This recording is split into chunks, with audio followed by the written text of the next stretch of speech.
আজকের এই ভিডিওতে দেখাবো নিড ভার্বের সম্পূর্ণ ব্যবহার। নিড ভার্ব,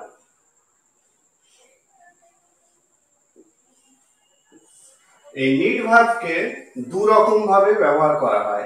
এক নম্বর মোডাল হেল্পিং ভার্ব হিসেবে,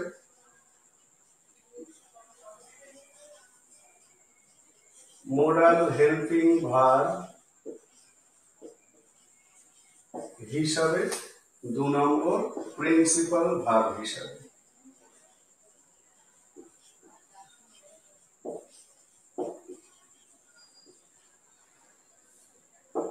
প্রথমে আমি আলোচনা করব মোডাল হেল্পিং ভার্ব হিসাবে নিডের ব্যবহার, এইটা আলোচনা করব।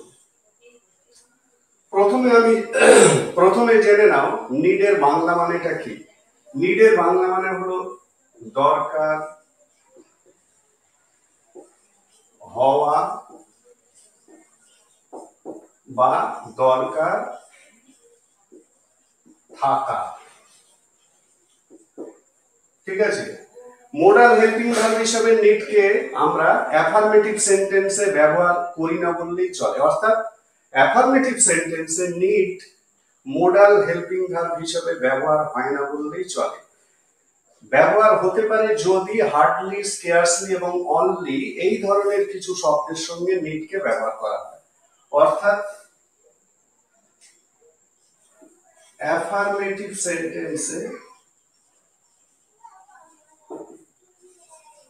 অ্যাফার্মেটিভ সেন্টেন্স মানে হ্যাঁ বাচক যে সেন্টেন্স, অ্যাফার্মেটিভ সেন্টেন্সে নিড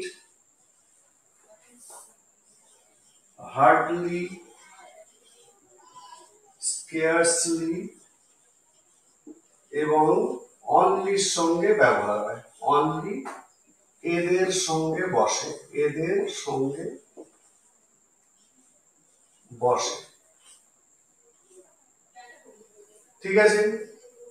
তার মানে অ্যাফার্মেটিভ সেন্টেন্সে নিডকে ব্যবহার করা যায় না। যদি করা হয় তাহলে কি করতে হবে? নিডের পরে হার্ডলি, স্কেয়ার্সলি এবং অনলি বা এই জাতীয় শব্দকে বসাতে হবে। তার মানে সেন্টেন্স স্ট্রাকচারটা এরকম আসবে। যদি এটা দিয়ে সেন্টেন্স তৈরি করো, মানে অ্যাফার্মেটিভে ইউজ করো, এখানে আমি কিন্তু নিডকে মোডাল অক্সিলারি বা মোডাল হেল্পিং ভার্ব হিসাবে দেখাচ্ছি। Need plus hardly, scarcely, only plus verb. এই ভার্বটা হলো মূল ভার্বের প্রেজেন্ট ফর্ম, ঠিক আছে। তাহলে সাবজেক্ট নিড, হার্ডলি, স্কেয়ার্সলি বা অনলি প্লাস মূল ভার্বের প্রেজেন্ট ফর্ম। একটা এক্সাম্পল দিই, আমার বলার দরকারই পড়ে না। এরকম একটা সেন্টেন্স লিখলাম, আমার বলার দরকারই পড়ে না। আমি সেন্টেন্সটার মধ্যে একটা কিন্তু জোর দিচ্ছি। তাহলে এই যে দরকারই পড়ে না, এই যে জায়গাটা, তাহলে আমি কিভাবে লিখবো? আই নিড হার্ডলি সে, ঠিক আছে। একইভাবে তোমার শুধুই বলা দরকার, এই যে বাক্যটা বললাম, এখানেও আমি দেখো একটা জোর দিচ্ছি, তোমার শুধুই বলা দরকার। তাহলে ইংলিশে কি বলবে? ইউ নিড অনলি সে। বোঝা গেল? ইউ নিড অনলি সে, ঠিক আছে।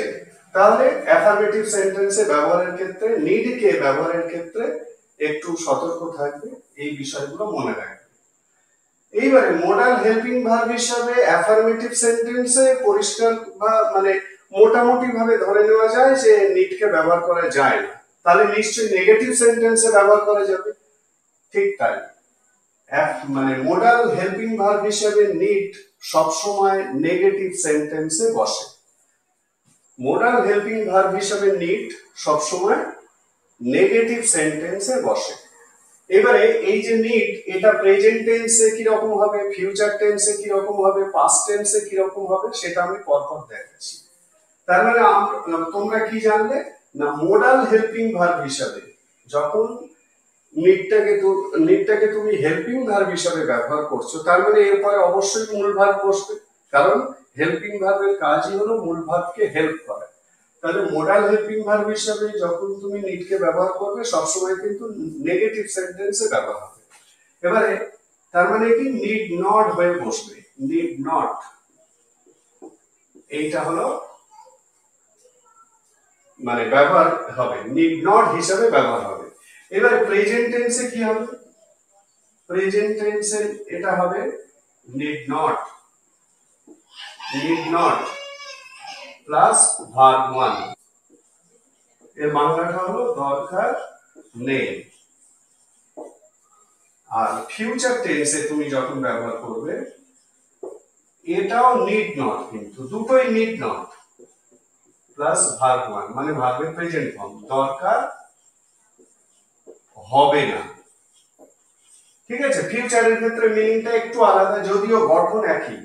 এবার সেন্টেন্স স্ট্রাকচারটা তুমি যখন করবে subject plus need not plus ভার্বের প্রেজেন্ট ফর্ম, এইটা হলো সেন্টেন্স স্ট্রাকচার। ঠিক আছে, এই স্ট্রাকচার দিয়ে দুটো মিনিংই কিন্তু আসবে, তুমি যেটাকে প্রকাশ করতে চাইবে, তোমরা যেটাকে বলতে চাইবে। এক্সাম্পল, তোমার এখানে আসার দরকার নেই, এটা প্রেজেন্টে বললাম। আমি যদি ফিউচারে বলি তাহলে কি বলবো? তোমার এখানে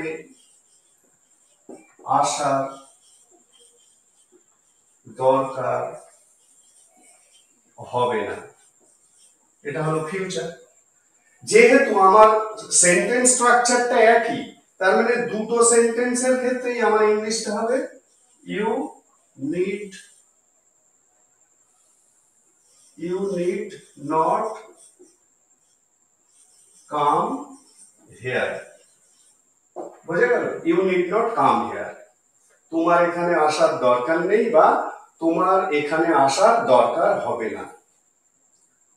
বোঝা গেছে? আশা করি তোমরা বুঝতে পেরেছো নিড কে কিভাবে মোডাল হেল্পিং ভার্ব হিসেবে ব্যবহার করতে হয়।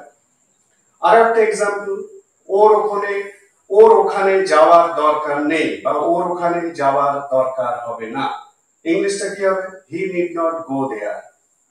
এই যে he need not go there বা you need not come here, যেভাবেই বলো বা যত রকমের সেন্টেন্স তৈরি করো না কেন, এই স্ট্রাকচার অনুযায়ী প্রত্যেক ক্ষেত্রে কিন্তু একটা অ্যাডভাইস বা অথরিটি যে কথাটা বলছে তার প্রকাশ পাচ্ছে, মানে বক্তার অথরিটি বা বক্তার অ্যাডভাইস এই ধরনের সেন্টেন্স গুলো দিয়ে প্রকাশ পায়। ঠিক আছে, তাহলে নিড কে হেল্পিং ভার্ব হিসেবে যখন সেন্টেন্সে ব্যবহার করবে সেটা সবসময় নেগেটিভ সেন্টেন্সে ব্যবহার হবে। ক্লিয়ার? নেগেটিভ সেন্টেন্সে যখন ব্যবহার হবে নিডের কিন্তু প্রেজেন্ট ফর্ম ফিউচার ফর্ম দুটোই একই, বাংলা মানের মধ্যে একটু হেরফের আছে, দরকার নেই আর দরকার হবে না। ক্লিয়ার? এবার আমি দেখাচ্ছি নিড নট কে তোমরা কিভাবে পাস্ট টেন্সে ব্যবহার করবে। তোমরা প্রেজেন্ট টেন্স জানলে নিড নট এর, ফিউচার টেন্স জানলে নিড নট এর মানে ব্যবহারগুলো জানলে, এবার জানো পাস্ট টেন্সে নিড নট এর। তাহলে যেহেতু আগে থেকেই এটা একদম ফিক্সড যে মোডাল ভার্ব বা হেল্পিং ভার্ব হিসেবে নিড কে যখন ব্যবহার করবে সেটা সবসময় নেগেটিভ হিসেবে ব্যবহার হবে। সেটা প্রেজেন্ট হলে নিড নট, ফিউচার হলে নিড নট, আর পাস্ট হলে নিড নট হ্যাভ, এর সঙ্গে একটা হ্যাভ বসে যাবে, এইটাই হলো পাস্ট ফর্ম। তার মানে পাস্ট সমান সমান নিড নট হ্যাভ। ঠিক আছে, এর বাংলা মানেটা কি?